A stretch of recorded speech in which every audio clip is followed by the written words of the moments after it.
The health is really good. Nathan Burns had a swollen toe, so he struggled to train for the last couple of weeks. But everybody else, we've got them back to full fitness, and we're training with 21, 22 outfielders at the moment. So, yeah, really good to give them a bit of a breather and also a little bit of a blast in training as well. So it's been like a little mini pre-season, which has been good for us. How would you assess the way the last couple of days have gone for you guys as far as incoming players? I don't think it's just the last couple of days. I think it's the window. Yeah, I think it's the whole window.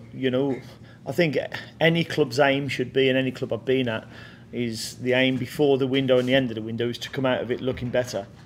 Having a better squad and an improved team, an improved squad, and I think we've got that. Yeah, pleased with the business that we've done.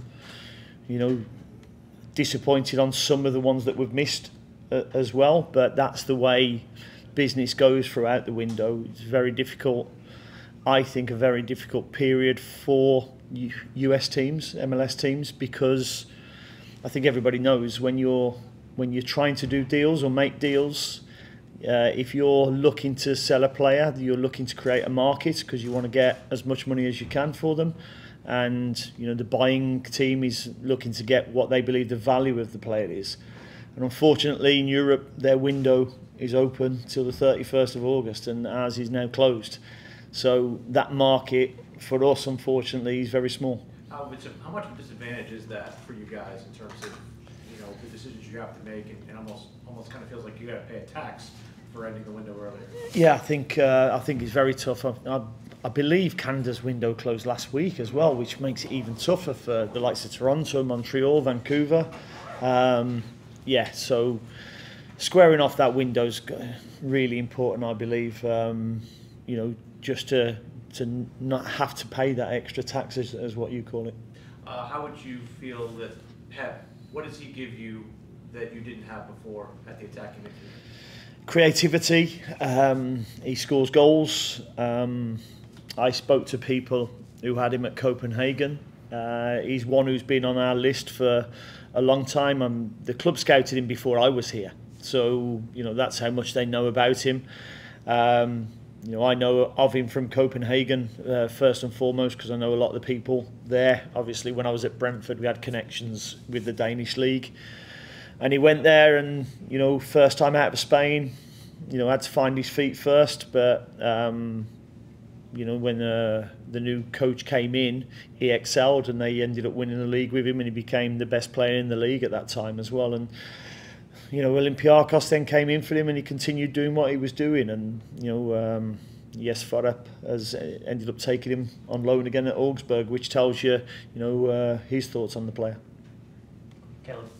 Hey, just have two for you. How you doing today? Yeah, good, thank you. Good. So you're about 2/3 into the season now. Just a quick little, have you had time to reflect on the last 2/3 of the season, or is that not even a part of the process? It's just looking ahead. Yeah, no, the last 2-3 weeks, since the exit of the League's Cup has been solely focused on a playoff push now, and getting our mindset on what it's going to take and where we want to be.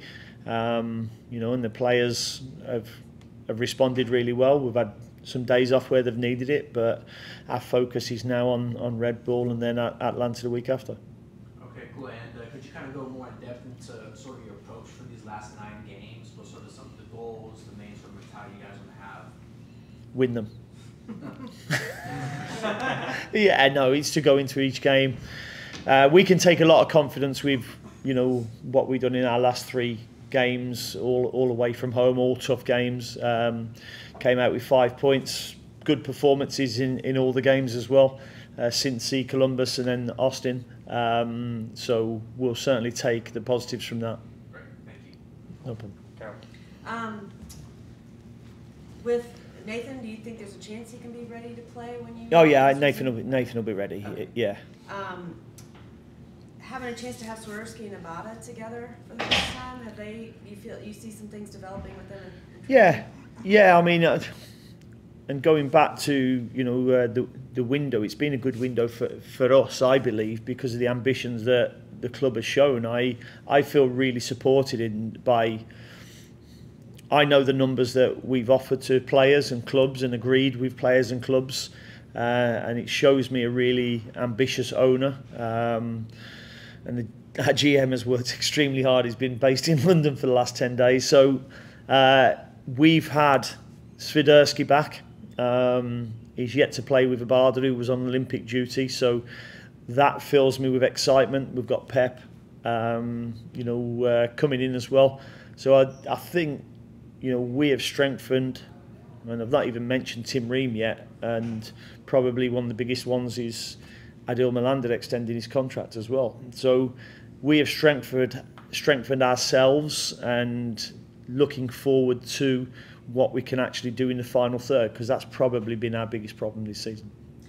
When you see, the ambition and then the disappointment, do you think that helps or hurts anyway in the international picture for you guys? No, not at all. I mean, listen, we are now looking and talking to players and clubs who I was looking and talking to when I was a Premier League manager. I think that shows the ambition of the club. You obviously only allowed 3 DPs in the current model, but we were showing our ambitions of what we want to do. But for whatever reason, deals don't go through, and I've had it all through for the last 20 years as a coach. You have a list of players that you're aiming to try and get in, and for whatever reason, there's always 3 parties that have to agree. The club to club on the price, the player has to want to come, and you have to want to take the player. And they don't always align. We've had situations where we've agreed with clubs, but players haven't wanted to come. We've agreed with players, but clubs have valued their players too highly. Some go as far as a medical, and then something crops up where you want to mitigate your risk for the club. So again, things don't happen, and that happens a lot throughout the game. I'm very happy with where we are, and I'm very happy with the ambition we've shown. We haven't got some of the players that we've wanted, but we're really happy with what we have got. Okay, one more. The other day, Tim was in here, and he kind of alluded to a little tug-of-war with him and Westy. I don't know if it was about getting him in the gym, or no wonder you got 2 pretty strong cooks in the kitchen now, Or, yeah. How's that going? I don't know where that's come from, to be fair, but tug-of-war in the kitchen. Must be pulling some spaghetti strings or something. I don't know. No, but he's been a welcome addition. We all know, I've wanted a left-footed centre back, and to get somebody of the calibre of Tim again shows the club's ambition. This has been ongoing as well for a while to try and get a player of that calibre. Transfers take a lot of time to get things right and to get players in. You can't tend to do some early. Fulham, for instance, they sold Tope to Chelsea. So all of a sudden, if Tim leaves and comes to us, then everybody thinks Fulham needs a centre back. I'm going to charge more for my players. So that's how the market works, and you have to understand that to deal in it. Mike, Dean, you mentioned that you've strengthened the roster through this window. Can you kind of quantify, because as it is right now, it's all on paper. You won't play again until the 24th, so everything's on paper. Can you quantify just how strong this roster is, top to bottom?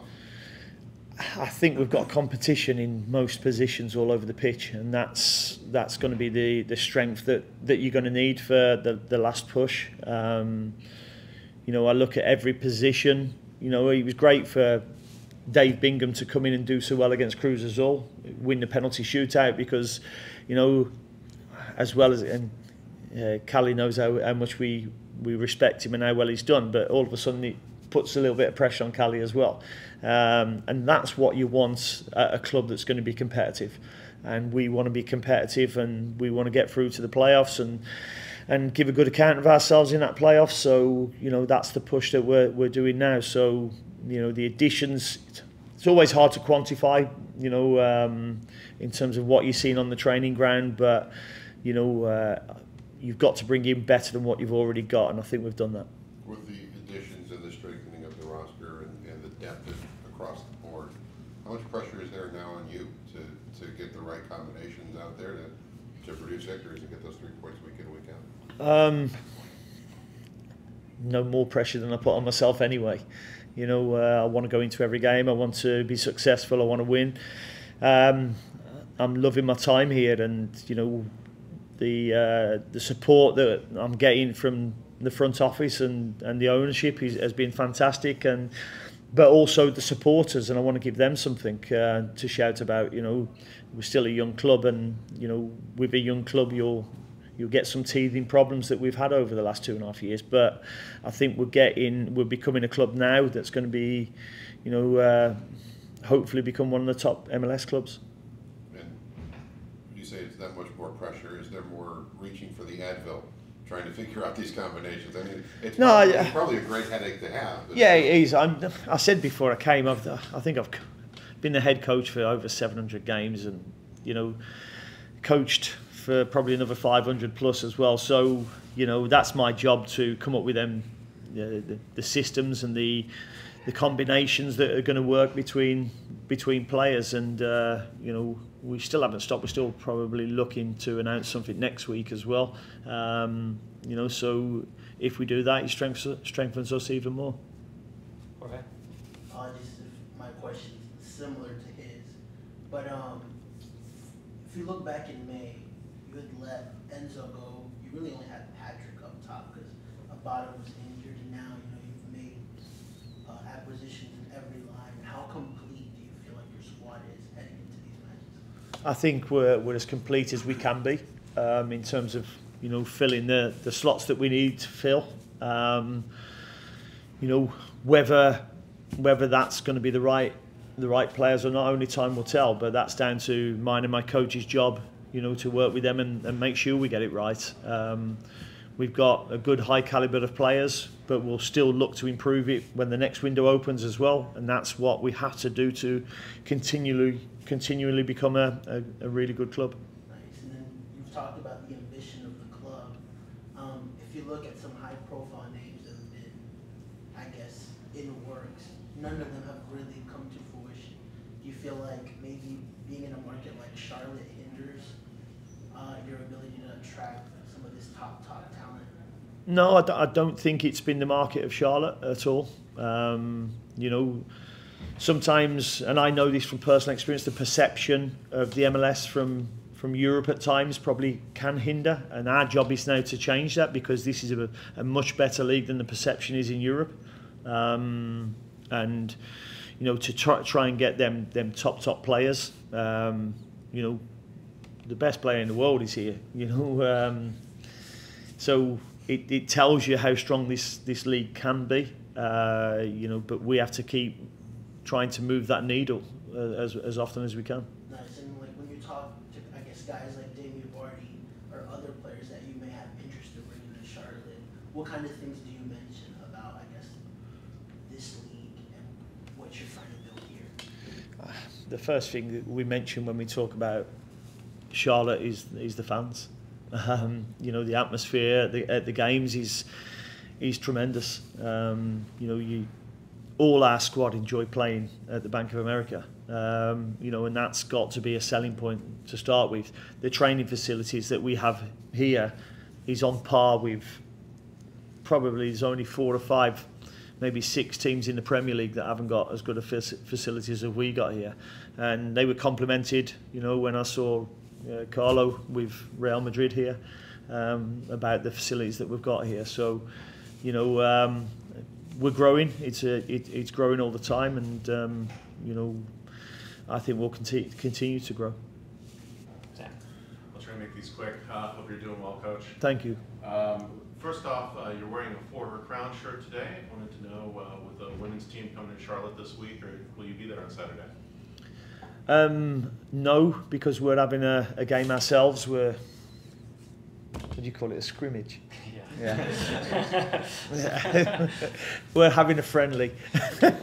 We're having a friendly game ourselves. We had an inter-squad game on Tuesday, and we've invited a team in to play on Saturday as well. So, you know, a number of lads can get some minutes. But we certainly wish them well, and we'll support them. I've been in touch with their head coach and wish them well for the season. So, you know, and invited I invited him in as well to come and see what we do here, and he can pick my brains anytime.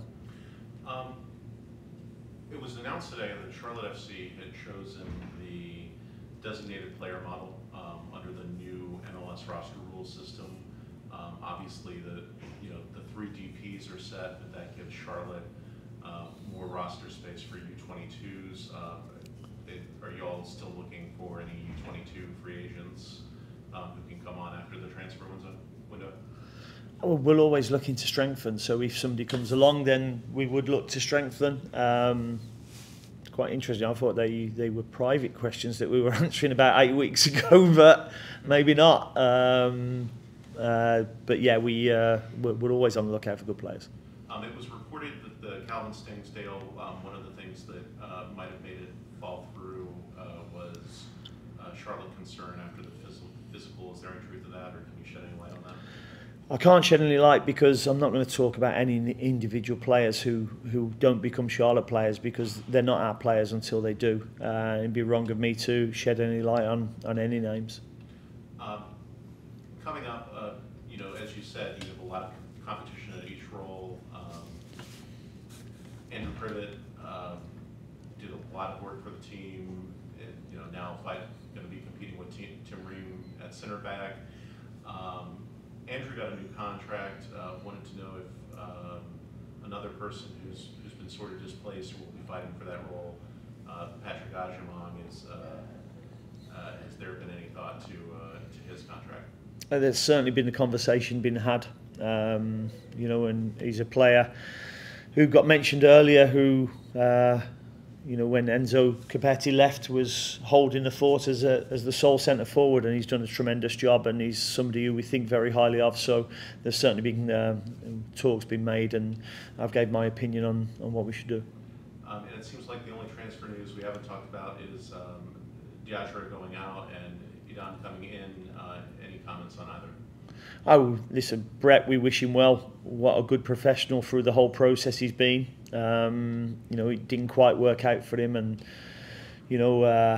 he's a top pro and a top person, and he goes with our best wishes, and and Edan's is one I think the club have been dealing with that is likely, I think, to get named next week, and so at the moment we can't confirm that it's all done yet.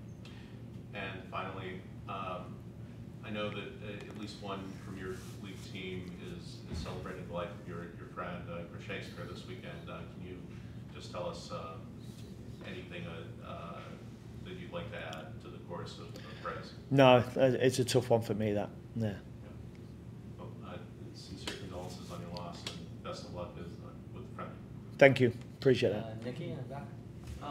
I know you talked a bit about Pep, and obviously now having all that kind of diversity up top in terms of those roles, those players can play. Obviously, Swiderski being able to play really anywhere across the front three and at the 10. Pep seemingly can play at the 10, but also maybe on the wing. Where do you see his kind of best position, and what's it like now to just have so many players that can play so many roles up top? He went to Copenhagen, and for the first 18 months he played on the side. Yeah. And he probably didn't show his best of form until he became a 10. And then when he became a 10, he took the Danish league by storm. So that's where I see him.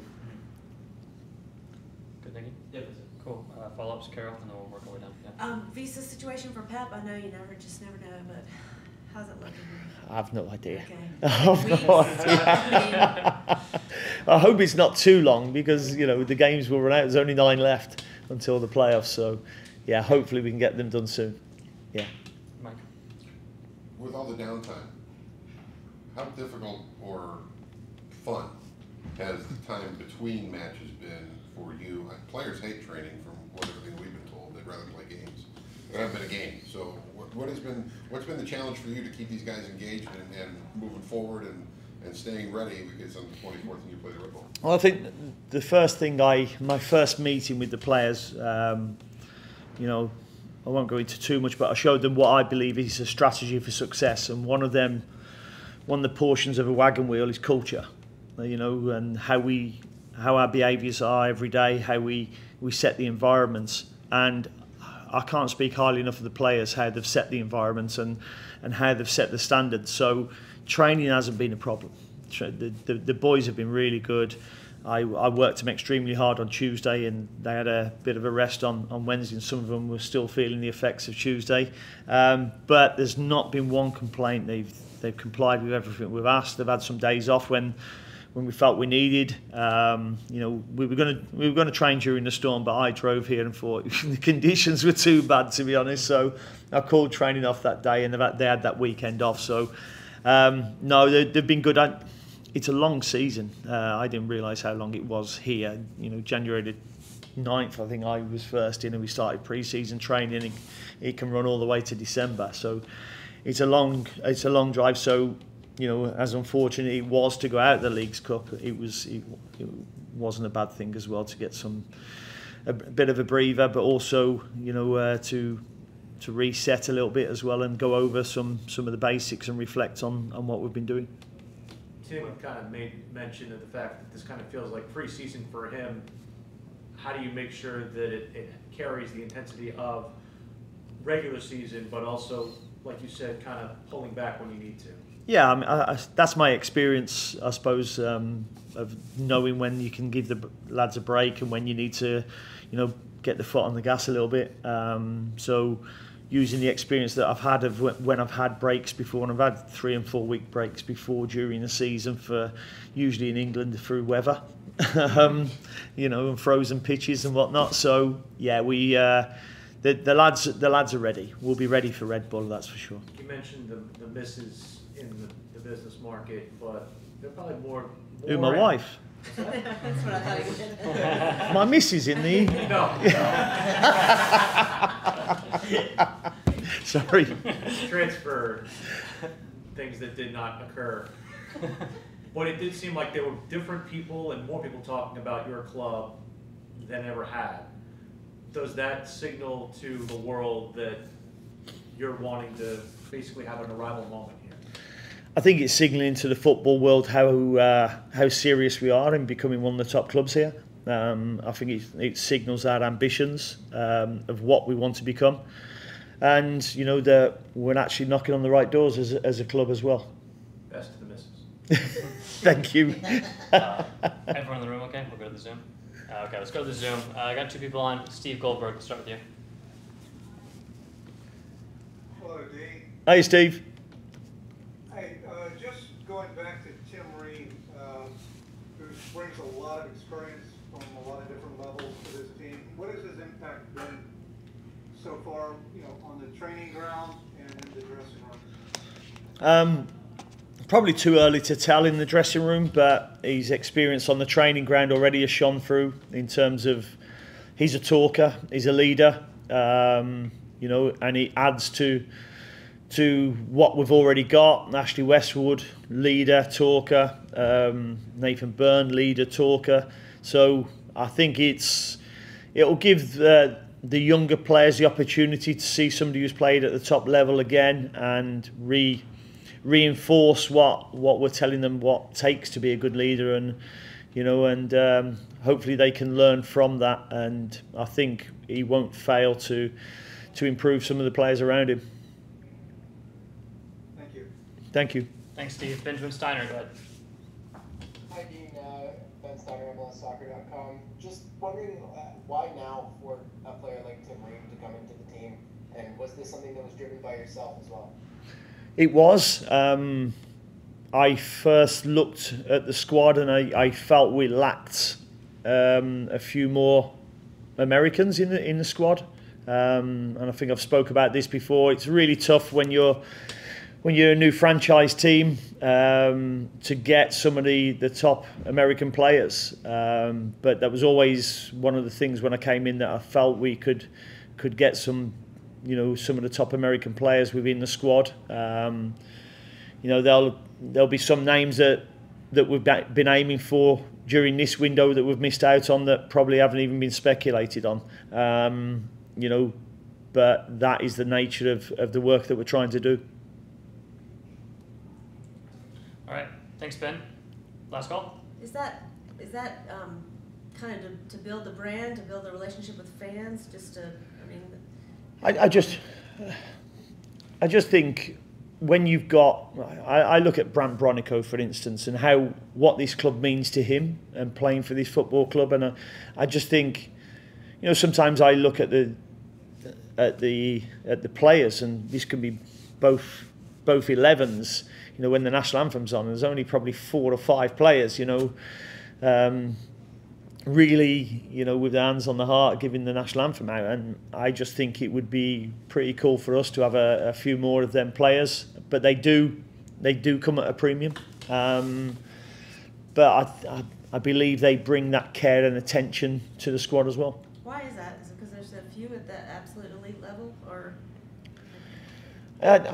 There's a lot of them.